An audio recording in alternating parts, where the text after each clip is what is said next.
You're reading the same story to your daughter for the third night in a row. Your voice is steady, your hand rests on her back. She asks you to start over because she loves the beginning. This moment costs you nothing. But it's building something economists don't measure: trust, rhythm, emotional safety. The kind of capital that doesn't show up on a balance sheet, but governs every decision you will make for the next 2 decades. Most mothers are told this work is noble but unpaid. What they're not told is that the same skills driving this moment are the foundation of the most scalable income models on the internet right now. Presence isn't passive, it's a system. And women who understand how to architect it are turning daily care routines into revenue streams that compound while they sleep. Let's talk about the economy hiding inside your living room. There's a term in behavioral economics called trust friction. It measures how much resistance exists between a person and a purchase decision. The lower the friction, the faster the transaction. Every brand on earth is trying to reduce this friction. They hire agencies, they run ads, they test copy. They optimize funnels, all to create the feeling that you already know them. But mothers do this naturally, every single day, with no budget. No marketing team, just presence and repetition. You show up at the same time. You use the same phrases. You create predictable rhythms, and over time, those rhythms become trust. Trust becomes influence. Influence becomes economic leverage. The women monetizing this aren't celebrities. They're not running million-dollar businesses. They're building quiet systems that generate income from the same behaviors they were already performing. Here's what that looks like in practice. A mother in Ohio has a toddler who won't eat vegetables, so she starts testing recipes. She films herself making sweet potato pancakes while her daughter sits on the counter. She talks through the process the same way she talks to her child, calm, clear, repeating the steps. She posts it on Instagram, then TikTok, then YouTube Shorts. The video gets 11,000 views, not because it's polished, because it feels like she's talking to you in your kitchen. 3 months later, she has 40,000 followers. She creates a digital recipe guide, sells it for $19, makes $4,000 in the first week. She didn't hire a team. She didn't take a course on content creation. She just repeated the same care routine she was already doing and let people watch. That's the model. Presence creates familiarity. Familiarity reduces friction. Low friction converts. Now let's go deeper. Most people think trust is built through expertise, that you need credentials or years of experience to be taken seriously. But that's not how trust works in the home economy. Trust is built through consistency, through showing up in the same emotional frequency over and over until people feel like they know you. This is why Instagram works, why Substack newsletters work, why podcast audiences become loyal communities. Because the format rewards repetition. It rewards rhythm. It rewards the same tone of voice showing up in someone's feed every Tuesday. 9 a.m. mothers are already fluent in this language. They're already operating inside these rhythms. They just haven't been told it's monetizable.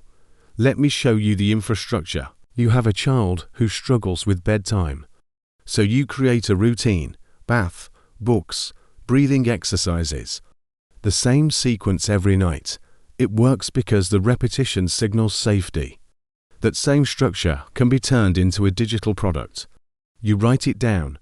You film yourself walking through it. You package it as a PDF guide or a video series. You sell it to other mothers who are dealing with the same friction you just solved. The product isn't the routine. The product is the emotional architecture, the system that reduces chaos, the predictable rhythm that replaces guesswork. This is what people pay for. Not information, certainty. And you built it by accident while trying to get your kid to sleep. Here's where it compounds. Once you've created one system, you can create 10. Once you've solved one friction point, you can identify 20 others. Every daily challenge you navigate is a potential asset. Every routine you architect, is a blueprint someone else will pay to access. The women doing this at scale aren't working more hours. They're extracting value from behaviors they were already performing. They're turning lived experience into intellectual property. Let's talk platforms. If you're documenting care routines, Instagram and TikTok are the fastest trust builders. Short-form video, high repetition, algorithmic distribution to people who look like your audience. If your teaching systems, Gumroad and Stan Store let you sell digital products with zero overhead, no inventory, no shipping, just upload and distribute. If you're building long-form trust, Substack and YouTube let you go deeper. Longer content, subscriber models, recurring revenue from people who want consistent access to your voice. If you're creating visual systems like meal plans or chore charts, Canva templates sell on Etsy and Creative Market. Once you design it, it sells indefinitely. The infrastructure is already built. You're just deciding which behaviors to document and where to distribute them. Here's the part most people miss. The economic value isn't in the task. It's in the emotional clarity you bring to the task. Anyone can post a recipe. But if you post a recipe while explaining why you're making it this way, because your child has sensory issues and you've tested 9 versions to find one that works, you're not selling food. You're selling understanding. Anyone can share a bedtime routine. But if you walk through it while naming the specific anxiety that routine is designed to address, you're not teaching steps, you're offering relief. This is why mothers have economic leverage. They're not guessing at pain points, they're living inside them. They're solving problems in real time with real stakes. That lived proximity is what makes the content trustworthy.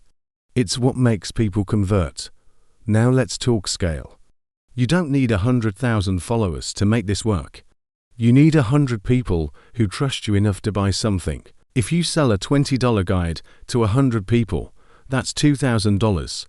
If you do that every month, that's $24,000 a year. From a Google Doc and a Canva PDF, you're not building a corporation. You're building a system that pays you for solving the same problem multiple times. The mothers doing this aren't special, they're strategic. They stopped viewing care work as invisible and started treating it as intellectual capital. Here's your execution path. Pick one routine you've already built. It could be a morning routine, a mealtime system, a homework structure, a cleaning rhythm. Anything you've repeated enough times that it feels automatic. Document it. Film yourself doing it. Write it down. Explain why each step exists and what problem it solves. Package it. Turn it into a guide, a checklist, a video, a template. Something someone can buy and implement immediately. Distribute it. Post it where your people are. Use the platforms that reward repetition. Let the algorithm find the mothers dealing with the same friction you just solved. Sell it. Use Gumroad, Stan Store, Etsy, wherever you can upload once and let it sell passively. Then repeat with the next routine, the next system, the next invisible behavior that you've already perfected. You're not starting from zero, you're monetizing what already exists. This is the soft power economy. It's not loud. It's not flashy. It doesn't require venture capital or a business degree. It requires presence, trust, and the willingness to treat your daily rhythms as economic infrastructure. The same care that builds your child's emotional security can build your financial autonomy. You've already done the work. Now you're just deciding whether to own it. This content is for informational and educational purposes only. It does not constitute financial, legal, or professional advice. Any business or income-generating activity involves risk. Results vary based on individual effort, market conditions, and execution. Always research platforms and consult with qualified professionals before making financial decisions.